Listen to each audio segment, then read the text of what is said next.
everybody, this is the Nerdish Queen known as Queen Bliss. I am coming at you today with the second segment of part 2 of a 3-part series to diminish stigmas in the African American community and communities of people of color. I just want to say, please forgive me if the slides go by a little bit fast. I am learning a new editing software because I just upgraded my software, so please forgive me. But please do not let that take away from the message. I'm breaking down mental disorders and focusing on diminishing stigmas in the African American community and other communities of people of color. Let's start with calming anxieties. Saracen write that anxiety is usually defined as a diffuse, vague, very unpleasant feeling of fear and apprehension. They say that anxious individuals shows combinations of the following symptoms: rapid heart rate, shortness of breath, diarrhea, loss of appetite, fainting, dizziness, sweating, sleeplessness, frequent urination, and tremors. Now, if you have ever had to take a final exam that you were unprepared for, you know exactly what I'm talking about when I say anxiety. But that's a different anxiety. That's called test anxiety, and you can actually overcome that by preparing for tests. Anxiety attacks are personal for everyone, meaning the triggers for an anxiety attack vary. Some people worry about the future, and some people worry about past events.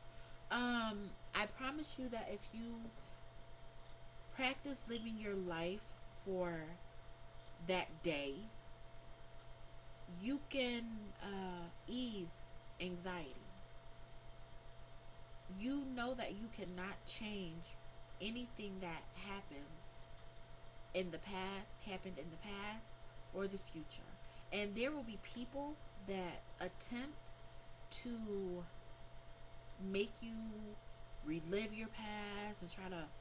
Everybody makes mistakes. It is up to you to tune them out and keep living your life. You are the writer of your future. So do what you have to do, but just don't worry about other people and what they say about you. Don't worry about what they try to do to you. Just do it. Live your life. And now we'll worry about generalized anxiety disorder. Generalized anxiety disorder can be described as prolonged, vague, unexplained, intense fears that aren't attached to any one object. Usually there's no danger present, and the fears mimic real fears. So, the clinical features of anxiety disorders, according to Saracen, are excessive anxiety and worry occurring for at least 6 months and affecting many areas of a person's life. It's the inability to control the worry, the presence of 3 or more of the following symptoms occur, and it only has to be one of these symptoms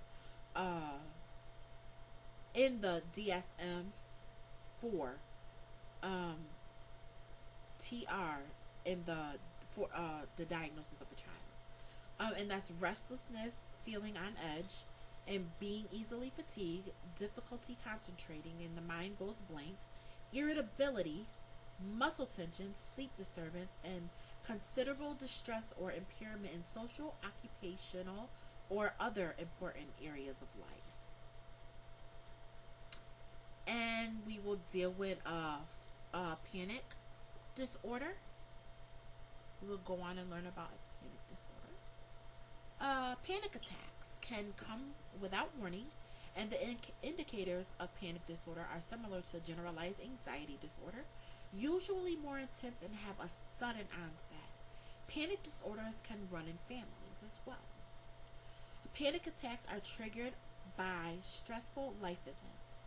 A person can be in constant fear of having another panic attack. Attacks can happen anywhere. Saracen and Saracen confirm the term panic attack denotes an abrupt surge of intense anxiety rising to a peak, which is cued by either the presence of or thoughts about particular stimuli, or that occurs without obvious cues and is spontaneous and unpredictable. Uh, just to give you an example of a panic attack, I know someone, and their child, who was actually an adult at the time, left home without a word and never got in touch with them. So that person, that parent, started having panic attacks every time they went outside. Just about every time they went outside. And I'm guessing that the stress of having their child leave without word and not hearing from them brought on panic attacks every time they went outside. They probably were looking for their child. And that's what triggered their panic attacks. So, some clinical features of panic attacks: shortness of breath or feeling of being smothered, dizziness, unsteadiness or faintness, heart palpitations or racing heart, choking, nausea or stomach pain, numbness or tingling feeling, flushing or chills, chest pain or discomfort, a sense of strangeness or being detached from oneself or one's surroundings, fear of going crazy, losing control, or dying.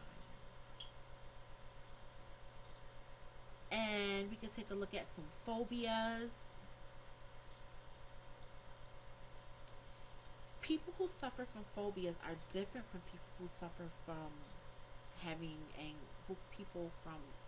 they're different from people who suffer from anxiety attacks. Phobes know exactly what they're afraid of and usually take great measures to avoid whatever they are fearful of. The thing feared by phobic individuals may seem ridiculous to other people, like being afraid of dogs, cats, being afraid of certain colors, being afraid of basements, being afraid of attics, being afraid of germs, of anything that seems out of the norm to someone else. But the fear that they have is very, very real, and it needs to be respected. But there is help for the person who is suffering from a phobia. And I remember being young and watching the Bob Newhart show, and Bob Newhart was a psychiatrist, and he was having a group therapy at the time, and he had a group of people who were afraid to fly, and he was lessening their fear by taking them on an airplane. And he would do that. He started off in in steps. He would take them on the plane and then take them off of the plane until they got to the point where they were actually going to take a flight somewhere. And he was taking his wife, but to make a long story short, things come in steps, step by step. So now we'll go into personality disorders. Saracen and Saracen say a person's characteristic ways of responding are often referred to as his or her personality. Personality styles can be maladaptive. If an individual is unable to modify his or her behavior when the environment undergoes significant changes that call for different approaches. If personality characteristics are not flexible enough to allow an individual to respond adaptively to at least an ordinary variety of situations, a disorder may be present. Personality disorders are long-standing, maladaptive, flexible ways of relating to the environment. Some of these disorders can be seen as early as pre-K and can continue through adult life. Paranoid personality disorder. People with this disorder have unwarranted feelings of suspiciousness and mistrust of others. They feel they will be exploited and harmed by others. They tend to read hidden demeaning or threatening messages into benign remarks and events. It is difficult for people with this disorder to have close relationships. And we'll move on to schizoid personality disorder. People with this disorder are reserved, socially withdrawn, and seclusive. They prefer to work alone and lack the ability to have warm, close relationships. And sometimes they don't even desire a relationship at all. And individuals with this disorder don't express their feelings directly and may not have effective communication skills. And they sometimes lack humor and may be detached from their environment. So you gotta with these people, you kind of have to pull information out of them. So if you ask them what's wrong, you can't really ask them what's wrong because they're the type that will probably say nothing. So you kind of got to ease into a conversation with them. And the schizotypal personality disorder. People with this type of disorder are characterized by oddities of thinking, perceiving, communicating, and behaving. People with this disorder are seclusive, emotionally shallow, and socially unskilled. The speech patterns of the individuals with schizotypal personality disorder are not understood sometimes because of the way they use words. And narcissistic personality disorder.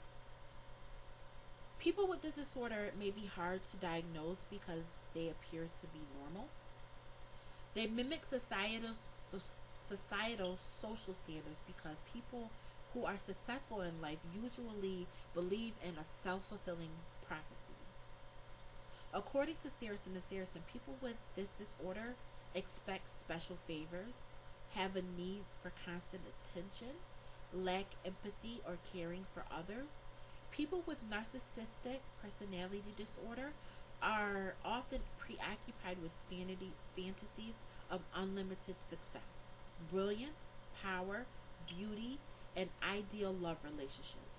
They may think of their problems as unique and feel that only other equally special people are able to understand them. I have some links that are available on narcissistic personality disorders.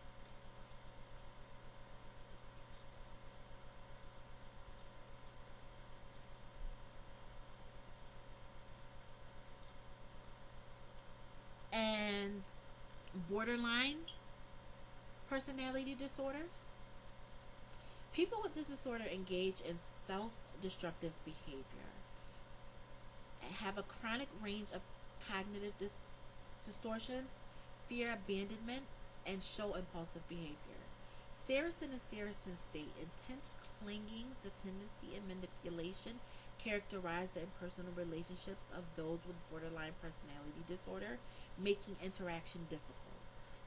People with the disorder also wish for an exclusive relationship with a person, and when this doesn't happen, they can become angry and manipulative. and sometimes try to destroy relationships. The manipulation can come in the form of complaining about being sick or threatening to carry out physical threats. And there's also some links on borderline personality disorder. There's a girl on there, a woman, excuse me, on there who is also talking about how she is handling living with borderline personality disorder. And there is histrionic personality disorder. People who live with this disorder are attention seekers. They may be vain, a bit immature, and play the victim role. Speech tends to be dramatic and exaggerated. Their relationships are stormy. They are self-centered and manipulative. Their threats of suicide or other attention-getting behavior. And they also complain of physical complaints. These individuals react too soon to situations that take time to analyze a response. Their responses are emotional. Saracen and Saracen say when people with histrionic personalities are asked to describe something, they generally respond with impressions rather than facts. Other personality disorders include antisocial personality disorder, avoidant personality disorder, dependent personality disorder, obsessive compulsive personality disorder. And that is actually it for anxiety and personality disorders. And I am encouraging you to be very, very careful when you are digging in and going further than what I went, because there's a lot of information out there on these different anxiety and personality disorders, because I still have the mood and schizophrenia and suicide disorders to go through, and you definitely want to come back for those. That's part 3. I mean, yeah, that's segment 3. So you definitely want to listen to that. Be very careful, because it can sound like, oh my gosh, this is me. Keep living, and you will see some of these anxiety and personality disorders in yourself. We can all be vain at sometimes. At times, we can all want an exclusive friendship. At times, say like you have a friend and you bring them around your family, and they get cool with your family, and it's just like, no, you're my friend. You're not my family's friend. You're my friend. Don't make friends with my family. I don't want you to be friends with my family. You're my friend. So I mean, that can happen. I've seen it happen before. So don't, diagnose yourself. It'll be like looking on the internet, if you have a stomach ache, and you going on the internet trying to find out why you have a stomach ache, and and before you know it, you've given yourself a disease that you don't have. So be very, very careful. And also, if you've gotten diagnosed by a psychiatrist and you don't agree with that diagnosis, go to another psychiatrist. Don't be afraid.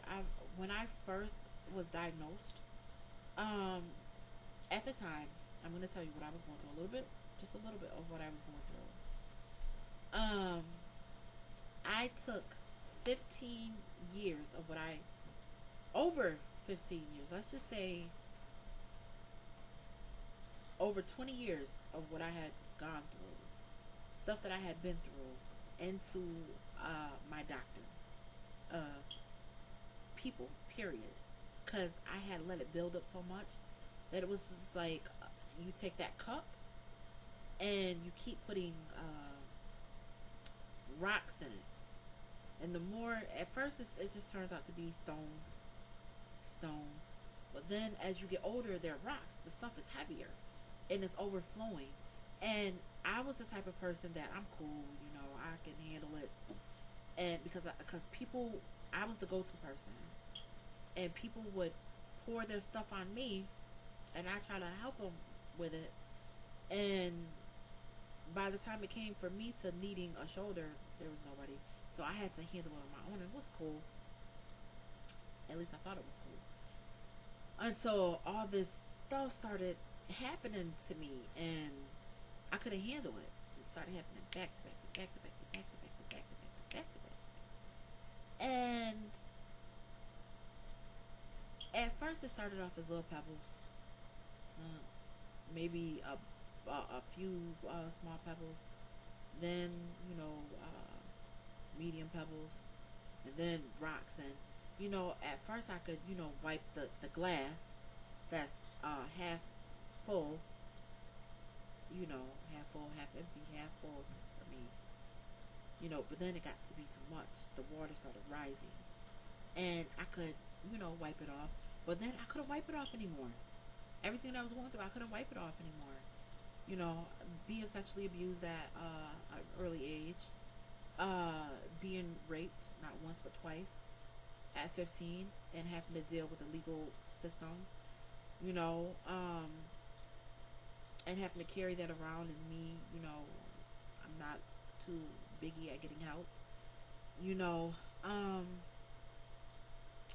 and having to deal with my father being in prison, having to deal with me having feelings of my mother not wanting me, and this is true. This is my truth. So I grew up thinking that nobody wanted me and nobody loved me. I knew people loved me, but I felt they didn't love me and nobody wanted me. I got married early. My husband, held me captive in a house, fighting and all the time, and I've gone through domestic violence, stuff on top of stuff, and so I had been carrying that. And my grandfather, who was my best friend, I didn't realize he was my best friend until he was gone. He died, and all hell broke loose, and I couldn't handle it. I broke. And the guy, my first love, at 16, I thought we were going to be together, and we didn't end up being together, and it was a bad breakup, and it was okay. I didn't need him. And so I'm dealing with that on top of that. So those are two losses. And my grandmother, my maternal grandmother, who I thought she never liked me, and I find out that she did. And we had this connection, and then she ended up dying. So I'm dealing with those three losses, and then before I could actually, then I'm fast forwarding a couple of years, and then my aunt was burned in a house fire, and they gave her less than 30% chance of living, and she survived through it. So now, I'm going back and forth to the nursing home instead of a rehabilitation center, because it doesn't matter why, but she was in a nursing home instead of a rehabilitation center. So now I'm going visiting her in a nursing home, and she's not getting the proper care, so it's stressing me out. And then my a family member just disappears, and I'm thinking about where that family member could be, and that's stressing me out. And I'm in school, and I'm working, and all these things are stressing me out. I'm running out of money to pay my rent. I'm running out of, and I'm trying to, I'm running out of money, and I'm trying to, find ways to help pay my electric and gas and stuff like that. So I'm dealing with all of that, and then I find out that my first love, who just completely dissed me, dies, and I'm hurt because we didn't leave things on a good note. So it hurt me really, really bad. And one day I went to see my aunt. And plus, I'm dealing with things at school. I mean, there's other things that I'm dealing with. People lying on me, false accusations, and that right there. I mean, I felt like I was being victimized all over again, and it hurt. And I couldn't believe the things that it really hurt. And I wanted to die. I had already tried to commit suicide 2 prior times, and I couldn't take it anymore. And so I ended up going. I went to school one day, and I couldn't take it anymore. And I came home, and good thing my grandmother was there, because I couldn't stop crying. I couldn't even say what was wrong. It was everything back from years ago, from when I was a little girl. It all just came out. And I went to the hospital. My grandmother took me to my psychiatrist, and she's also a psychologist. So she looked at me and she's like, "I'm committing you." And I'm like, "No, I'm okay. See, I'm okay. I'm okay. I'm okay." All tears coming down, and she's like, "Nope." She's like, "You're going in the hospital." I'm like, "I'm okay. I'm okay. I'm absolutely okay. I'm fine. I'm okay." So that wasn't working anymore. Wipe the tears away and put on a smiley face. It wasn't working anymore. And so I got about. She diagnosed me with about three or four, three or four diagnoses. I was diagnosed with post traumatic stress syndrome, or whatever you call it, PSD, whatever, and major depressive disorder, and some other stuff. I was put on about 3 or 4. No, not 3 or 4. I was put on about 4 different medications, because I was severely depressed. But it was the first initial diagnosis. So when I went into the mental institution, the hospital, um, they put me on more medication, and they gave me another diagnosis. And then when I got out, I had another diagnosis. For a while, I was a walking zombie, a sitting zombie, not a walking zombie, a sitting zombie, because I sat and felt sorry for myself for a while, and then I got out of it. So, and I'm still working through it. But I advise, go and you know get reevaluated. And I still go through. I still have my moments where you know there are triggers, and I literally don't even want to get out of my bed. But I'm working through it. So I'm this is why I'm doing this, because I'm putting myself out there, because I know how it feels, and I know the importance of needing a support system. I don't. The worst thing that someone can say to me is, "Have you taken your medicine?" I take my medicine all the time, but I also have good days. I have more good days than I do bad days, but I'm gonna have a bad day. I'm going to have a bad day. Everybody has a bad day. Don't ask me if I'm taking my medicine just because I'm having a bad day or I'm not in a good mood. It's not because of my disease. It's because I'm having a damn bad day. It could just be that my period is on, and I don't want to be bothered.